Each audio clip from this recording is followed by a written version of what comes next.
Hello and welcome back to another video in our strategy series.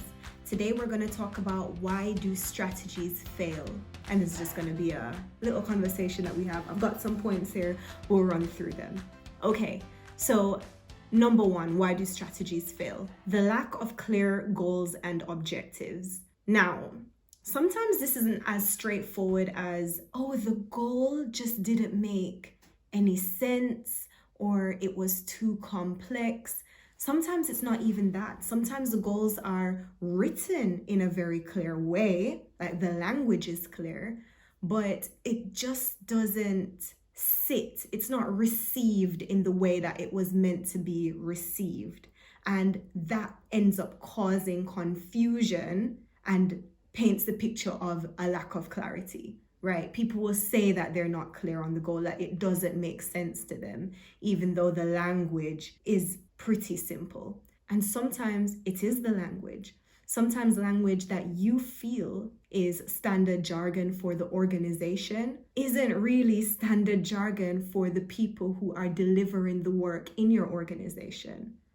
And so you need to switch up the language so that they can receive it and then act on the strategy. Because what good is a strategy? What good is the long-term goal and the vision if the people who are doing the work don't really get it?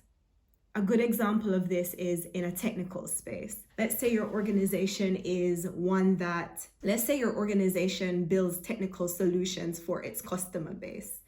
And you, as the senior leadership team who are developing this strategy, you're having conversations all the time with technical experts within your client organizations and also the technical leaders within your own company who are going to craft and manage the teams that end up delivering the solutions.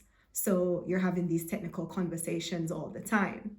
You develop your own jargon, you develop your own language. However, the people on the ground delivering, they don't speak the same language as you do on that higher level. And so you craft the strategic direction and the goals with this language, put it out there, and they don't get it. And you're wondering why? Why don't they get it?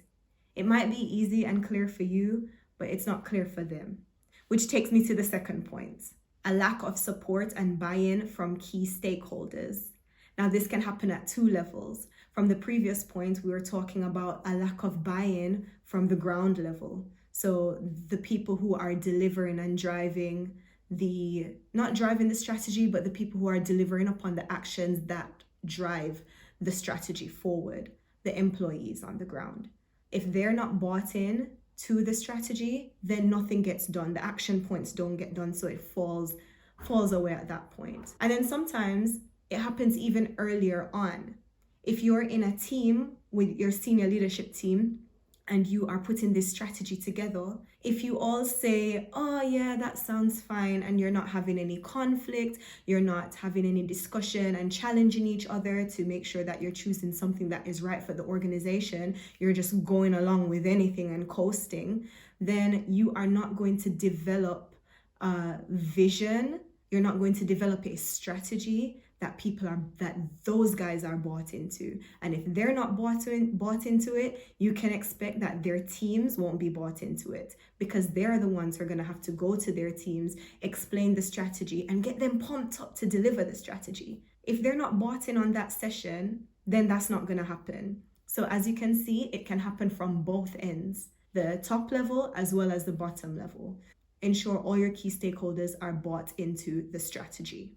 Another reason that strategies fail is because of inadequate resources and capabilities. So have you asked yourself, are we the right people to be driving this forward? Do we have the capabilities in-house to make this happen? Or do we need to go and outsource it from elsewhere? Do we need to acquire another company to be able to do this?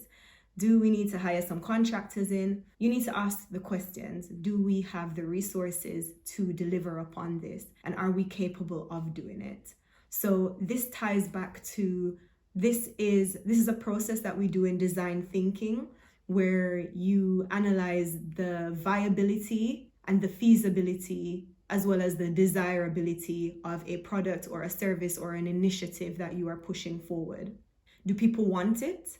If so, is it something that we should be doing? Is it going to bring us enough value, the value that we're actually seeking? And do we have the capabilities and the resources to actually make this happen? So that is something that needs to be addressed from the beginning. What you don't want is to not spend enough time there and then to have a strategic vision that cannot be achieved because you do not have the resources in place to make it happen. Also, if you do have the resources in place to make it happen, but that isn't apparent to your organization or to your wider team, then that is going to be a problem as well. This is something that needs to be communicated to them.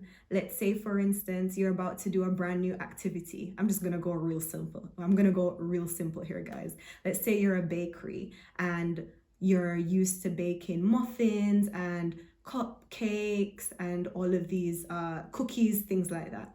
And then you say in your strategy, guys, we're going for wedding cakes. And all the bakers and the people that are working for you know that you have no one on the team who has ever made a wedding cake, much less making wedding cakes time after time after time for clients, right? And so your team panic. They're like, we can't make this happen.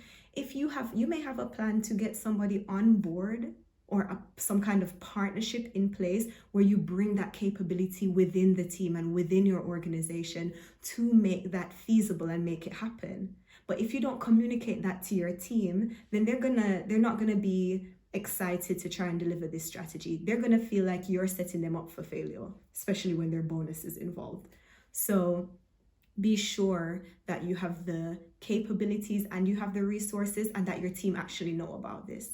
Another reason why strategies fail, bad planning and implementation. You do not have a clear plan for making this happen, and the implementation isn't tracked. This is something that we talked about in our last video, where you need to ensure that you have a plan for talking about the implementation of your strategy on a regular basis in a cadence that makes sense for the team.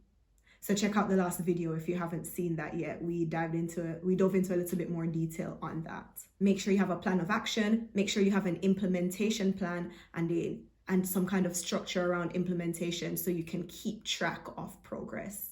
A lack of agility, meaning a failure to adapt quickly enough to changing market conditions or changing criteria. Now, this is why it's important to have this implementation plan. At the end of the day, your strategy needs to have a little bit of flex in it. It needs to have a bit of wiggle room.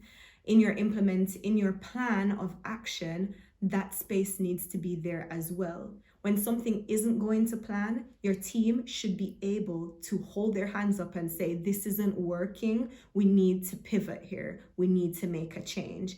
And in your meetings, for you to decide, okay, this is what we're going to do differently now. This is how we're going to shift. You cannot stick to a plan or a strategy completely. You cannot 100% dedicate yourself to it and marry yourself to the strategy. It doesn't work because things around you are constantly fluctuating and constantly changing. So you need to have a process in place where you can review and shift as necessary. And it's quite unlikely that you will need to completely overhaul your strategy or to not go after something that you had planned to go after. But what's definitely going to change, and I can promise you this, is the activity to get to that goal. So the actions that need to happen to get there. Something is going to go wrong because they always do in projects. So this is why it's important to have a plan and that implementation structure so that you can manage and control changes in an agile fashion that's not going to disrupt your business and that is not going to throw your team off. So they throw out their hands and in panic, we don't know what to do. And then you fail at everything. You have to have some degree of flexibility when things change because change is inevitable. Another reason that strategies fail is because they were simply set up wrong in the first place. It was the wrong strategy for that company for a variety of reasons. You went after the wrong product, the wrong service. The research that you did wasn't thorough enough, or you missed something crucial, something important. And this is something that we were talking about in the very beginning, of why strategy is such a scary topic. So I'll link that video and you can check that video out. I'll link it in the description as well. It's part of this series. Strategy is scary for those reasons because it can fail for so many different reasons. And that's another point why people kind of get consultants in to do the job to help support them in delivering a strategy and crafting it.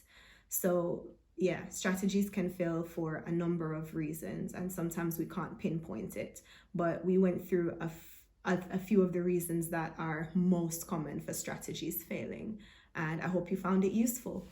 Now, we have a strategy workshop that is coming up, and I really want you to be there. In this strategy workshop, I am going to break down the framework that I use to deliver strategies to my teams. I'm going to show you exactly how that works, and you're going to be able to ask questions. Now, this is going to enable you to go forth and deliver a strategy and craft a strategy with your team using my framework, or maybe some kind of variation of that. But I'm going to show you what works for me and what works for my clients. So if you want to be part of that, then please sign up to my newsletter. I'll put the link in the description. Then you'll get an invite for this free live workshop on how to build a great strategy collaboratively with your team. I can't wait to see you in that workshop and to connect with you on the next video. Thank you so much for watching. I'll see you in the next one.